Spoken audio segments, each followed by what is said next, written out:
there, I hope you're doing well. Today we are drinking a Proud Mary coffee that is pretty mild in terms of unique flavors. It's pretty solid though, mostly chocolatey. I forget what it's called, let me go check. It is a perfect name for this video, Thought Provoker. And I think it's a pretty cool name. So today we're going to discuss two books. One is something of a classic and what man-carrying thing described as a Reddit book, Blood Meridian by Cormac McCarthy, published in 1992. This is considered some of his finest work by some folks. It's a dark book about a very dark time in history. Most of the time, the book takes place during the 1850s, during Manifest Destiny, during the genocide of Native Americans, and this is also post the Mexican-American War, which I'll talk about in the second book, which is The People's Histories of the United States, written by Howard Zinn and published in 1980 and updated in 2003. I suspect that this book was used in McCarthy's research process. And this book was something of a watershed, reevaluating the history of the United States for the general public. I mean, it certainly is considered a woke revisiting of history at this point. I've discussed the book that was written afterwards and in conversation to this book called An Indigenous People's History of the United States, which was a fantastic book. I'll link it below, and I may reference it in this discussion. I did talk about that book in a different video, which I'll link here. Check that out. Blood Meridian is one of those books that it was beautifully written, but I just did not enjoy reading it. To be honest, I wasn't a huge fan of the particular style McCarthy wrote the book in. He didn't use quotation marks. This is part of the literary fiction type of genre that intentionally pushes the boundary of what's creative writing, which I think is a good thing to do, and I think it's interesting, but it can make reading a little bit more difficult. You have to pay a lot more attention, which is fine. It just is effort, and that's expensive in some ways. And he left a lot of things intentionally ambiguous throughout the story. And he would, during a scene that was primarily all men, McCarthy would only refer to characters as he. So in a lot of ways, there's a lack of agency described to each of the men involved. And there was a lack of ownership for actions given to specific men. So in a way, it was like both diluting the responsibility for actions, but also implicating everybody in all those actions, which could make things confusing because you don't know who did what, but it also didn't matter in a lot of ways because everybody was implicated. Generally, the characters were unnamed or minimally named. You know, there were a group of Native American called the Delawares, which we didn't even know how many there actually were. And they gradually were killed throughout the book, and then there were no Delawares. The main character is a character named the Kid. I think he's named once by Judge Holden, but I don't remember what it was, and it was very early in the book. Despite having called him that, the judge never calls him that name again, even though they meet at the end of the book. And the Kid is generally just unreferenced. Even whenever he's an adult, he's just the man. The primary focus of these events is violence. The violence of individual interactions in the Old West, the violence of cultural clashes, the violence of mercenaries willing to do anything for money, and the misalignment of those mercenaries' values with the values of the civilizations that they're in. What I mean by this is that mercenaries were paid to scalp certain native groups. And because Mexicans are in some of the area that they were in are dark skinned, it was difficult for the people paying the bounties to determine if this scalp was actually a native person or this scalp was a Mexican citizen. So the mercenaries took advantage of that, and they would just wipe out entire cities and then sell their scalps to the Mexican government and get paid for killing Native Americans, or and they were of course eventually found out, but that misalignment was what enabled them to reap some of this money. McCarthy does some great things where he does force the mercenaries to confront their own bigotries, but they fail to understand these confrontations. It's a great way to tear down continually the morals of Glanton's men. The head of this mercenary group is a guy named Glanton. The kid, while complicit in much of it, is often absent from many of these events. He's not explicitly called out. He's an excellent shot, but much of the time they're massacring Apaches, Mexican people, townspeople, the Yumas, or other indigenous tribes. He's not highlighted in the text. Often the judge, the Delawares, Glanton, and several of the other, like Toad, I can't remember his full name, Toad Face or Toad something or other. He's a character throughout most of the book. They're called out.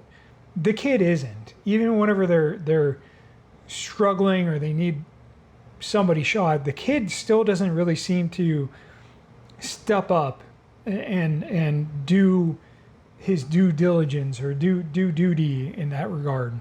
And this doesn't go unnoticed by the judge. It's a major point of conflict between Judge Holden and the kid. They are, as much as two people can be, morally opposed to each other. The judge believes war is the perfect incarnation of life. It is its truest form of life and lays all bare. Many of the judge's monologue, we'll learn later in the book, are explicitly directed towards or implicitly directed towards the kid. It may not be obvious, but it's, like I said, it's made explicit at the end. Because, of course, the judge and the kid meet again at the end of the book. And the second book is A People's History of the United States, which is a deep dive into the history of the United States, but less from a top-down view, and like most of the histories that we get in our history books, this is more of a bottoms-up view. Since it's a survey of American history, it still doesn't or can't devote as much time and energy to a specific topic as you or I might like.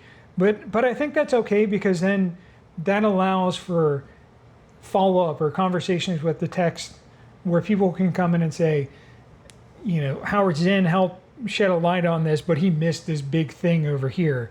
And I think that's good. And I think that's where a book like, where A People's History may fall short on the Native American genocide, that's where a book like Indigenous People's History comes in, and it specifically addresses some of that, because it's a white man writing as much of a more balanced view and a less positive view on the white man's history in the United States. So, there's going to be gaps, and there's going to be things that he wouldn't, they're blind spots, essentially. He wouldn't even notice it, but someone who's writing from an indigenous perspective is going to really say, yeah, he really missed this topic here. And the perspective of the slave trade written by a white man should always be considered somewhat suspect, not because that he's not, he wouldn't have been an abolitionist, or he wasn't trying to write it from the right perspective, but there is a cultural knowledge that survives in people who are descendants of slaves that white men or white people just cannot have. And that's why you have something like the 1619 Project, which dig deeper into the horrors of slavery from a uniquely black perspective. And then, of course, there's there's a bit of the intersection between Native and Black that is touched upon in both Indigenous peoples' history and 1619, but it's not really explored. And I think that there's opportunity to explore that, because that is a unique intersection of American history. From the start of people's history challenges much of the narrative I learned in grade school and later of the United States. I think that something we need to keep in mind as we discuss history isn't that it's just a group of lies, or isn't that it is a group of lies, is that textbooks represent a political project for indoctrination into a specific political ideology in the United States. When people like Donald Trump or that little creep Stephen Miller talk about making people ashamed of U.S. histories, they know some people will be radicalized by the actual historical events, so they demand it's written from a specific political point of view to prevent radicalization. And because it's written as a history book, it is written from a view from afar, or from a God's eye view, and it's implied that there's no political perspective in the text. I mean, it's your high school history book. Why is there a political point to that? But as you pay attention to how school boards actually pick the books that are put in, or states define the curriculum, there's a political project put in there by people to explicitly say that you need to learn about Texas history in this specific way, that you can't learn about that aspect of Texas history. Texas is a really good example of this. You also can see this with the fact that a number of states, Texas and Florida, are including the hell's that school name? PragerU in their curriculum, which is an out and out just right wing propaganda project, and it being incorporated into schools is inherently a political project to teach you a right wing conservative perspective. I'm glad that I read this book after Blood Meridian, since I knew most of the book took place up in the 1850s. I paid more attention to the history leading up and around this specific point in time. In 1847 and 1848, we, as in the United States, attacked Mexico and conquered the country. And so what I learned was that this was essentially a false justified war where President Polk at the time kept putting more and more troops near the border and intentionally encouraged settlers to move into the across the border into Mexico. It's the same strategy we use to push into native land, and that would trigger a fight between the locals and the settlers, and then somebody would get killed, and then the U.S. would use that as a pretext to invade, and that's exactly what happened. So after we conquered Mexico City, instead of keeping the entire land of Mexico, we just took Texas, New Mexico, and California and gave Mexico a pittance of like $15,000 for this, which allowed the Whigs, Republicans now, to claim we bought the land and didn't conquer it. So even the fact that we would do things to salve the American conscience and say, no, we didn't. We bought those states. I mean, can you believe the deal that we got? The war was a war of aggression, in much the same way that our war in Iran is a war of aggression. There was rhetoric of it being a defensive war, but we positioned troops in contested land and drove people from their homes. We used the same tactic that President Jackson used in the 1830s to invade Florida, claimed the war was one of self-defense, but invade and conquer the land from nearby Seminoles, Spain, and free black people.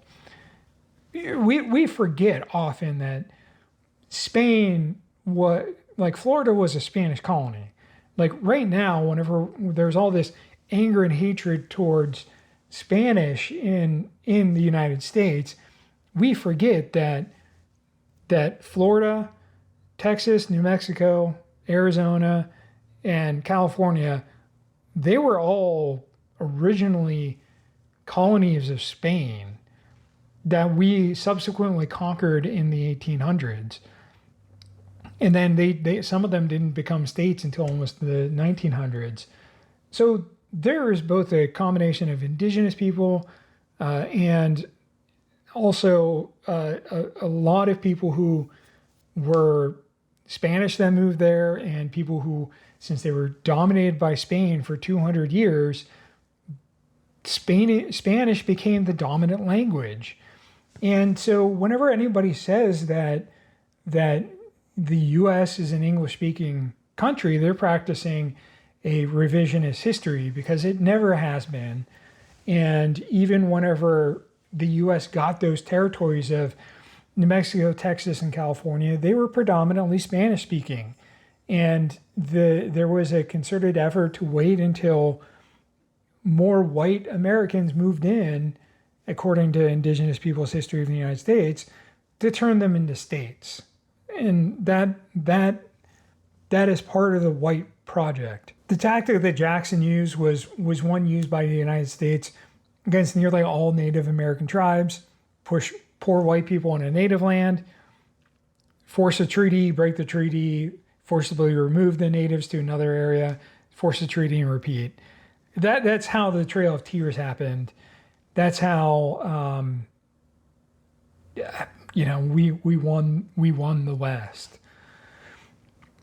In the context of Blood Meridian, the initial group was an ill-fated group of 50 men who thought they could reconquer Mexico just by themselves and finish what President Polk started, essentially continued this tradition. We forced Mexico to cede land to the United States, and then whites looking for additional land or pillage moved into that area to restart the conflict. The hope, of course, from a political project of the United States, was to trigger reprisal from Mexico, with the Mexican government moving to attack Texas, forcing the U.S. to defend its borders again. And Glanton's group was just another group of mercenaries doing the same thing. They claimed that they were only there to attack the fleeing Apaches, but they committed indiscriminate murder, and Glanton earned a bounty of 8,000 pesos for slaughtering several Mexican towns and turning in the scalps as Apache scalps, as I mentioned before. He forced Mexicans to pay Americans for the murder of fellow Mexicans. I've been thinking a lot more about Judge Holden since I read Blood Meridian, especially in the context of people's histories. A lot of people really hate Holden and find him to be one of the most terrifying villains in historical fiction. I find this interesting because McCarthy, in my opinion, goes out of his way to show that the judge is a difference of degree rather than type of violence. Yes, there are some weird things about him that make him seem more extreme than everybody else, but he is not doing anything especially unique compared to the other people that are around him. I'll give a couple of examples of this. Early when we first meet Glanton, he had to agree to buy some large pistols, but he didn't want to pay the full price for them. He tests his guns against random farm animals and dogs in a Mexican town. He kills goats, dogs, and chickens each time he tested his gun. The locals were helpless to stop this. Later in the story, while Glanton is fleeing back to the United States, the group stays in a mining town. A young boy is selling puppies. Judge Holden buys them all. He plays with them for a few minutes, then bored of them, he throws them into the river. Another member of the group was pissing in the river and saw this. He drew his gun and killed the puppies so they didn't suffer. Holden is worse here because he basically bought the dogs to kill them in a horrific way. He's an awful person. There is only a degree of awfulness between him and Glanton randomly murdering some peasants' livestock. The man who shot the puppies did them a bit of kindness in that they didn't suffer and drown, but they died just the same. The judge is depraved, but all the men are. All the men are murderers. None of the men value any life. And the judge just highlights that level of depravity by shining an awful light onto it.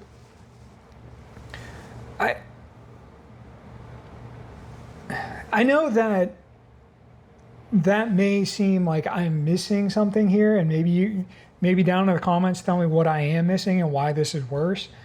Another example is when they attack a group of Apache near a lake. The group has a few Native Americans from the Delaware tribe with them.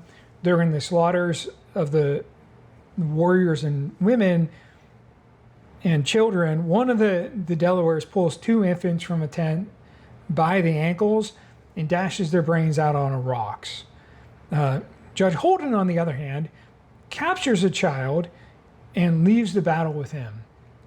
Over the next half day or so, he plays with the child, allows the other men to play with the child. They start to see the child as a person. And then at one point, Toadvine, a character that throughout almost all of the book, walks past Holden while the child is alive to take a piss. Lots of death around pissing in this book. And by the time he comes back, Holden has killed the child. Toadvine pulls his gun, threatens to kill Holden, but does not shoot. Again, this is used to highlight the horror of what the group has already done, the general depravity of the situation. But there's a degree of worseness here in the fact that Holden forced everybody to look at this child and say, this is a person, because they got to know it before Holden killed it. But it's the same sort of child that the Delaware men pulled by their ankles and swung like clubs against rocks. And so I think that this is being used not to make... I think this is here to help us maintain the fact that the people that the Glantons men were murdering are always people. And if we should be feeling the same horror about what the Delawares did that to what Holden did, because they're essentially the same thing. And there's no reason for these Apaches to be murdered like this. And the brutality that is enacted on all of them is horrific. Could you argue the judge is significantly worse than the Delawares because they were in battle and this was a planned murder after toying with the child? Yeah, I think that's fair. I think Holden is worse. You know, giving that child a hope of life and then just killing it after he was bored with him. Yeah, I think that is worse. It feels worse. It feels like there's an intentionality to it that may have been missing with the Delawares, but it is still, both of them are awful. What I think Holden represents in the book is this veneer of civilization over the genocide and warmongering of the United States. He's almost clinical in his use of force and sees nothing wrong with murdering the Apache in battle or through other mechanisms, which is something the United States does through things like the Trail of Tears under President Jackson. And really you can think of the Trails of Tears as the second sort of murder that Holden does, where they're given a chance, but they just don't make it. Instead of killing them in battle, the Cherokees were intentionally forced off their land, and through some magical failure of the management of relocation, 4,000 out of 17,000 Cherokees died. These are the same sort of deaths as that child. I think Holden represents this because he is often dressed as a wealthy man, He wears linen suits every time they stop in a village or town. He bathes. He's a learned man. He knows how to treat with many different types of people. But he only cares about what can advance his own self-interests.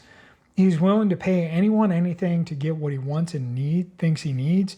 If he finds someone resisting him, he must dominate that person. This is his relationship with the kid. The kid refuses to be dominated by Holden, so he must ultimately be killed. The kid isn't willing to kill unless it is an actual self-defense, while Holden will use the pretext for self-defense or just murder for no reason. Holden states that he can tolerate nothing to exist without his knowledge and consent.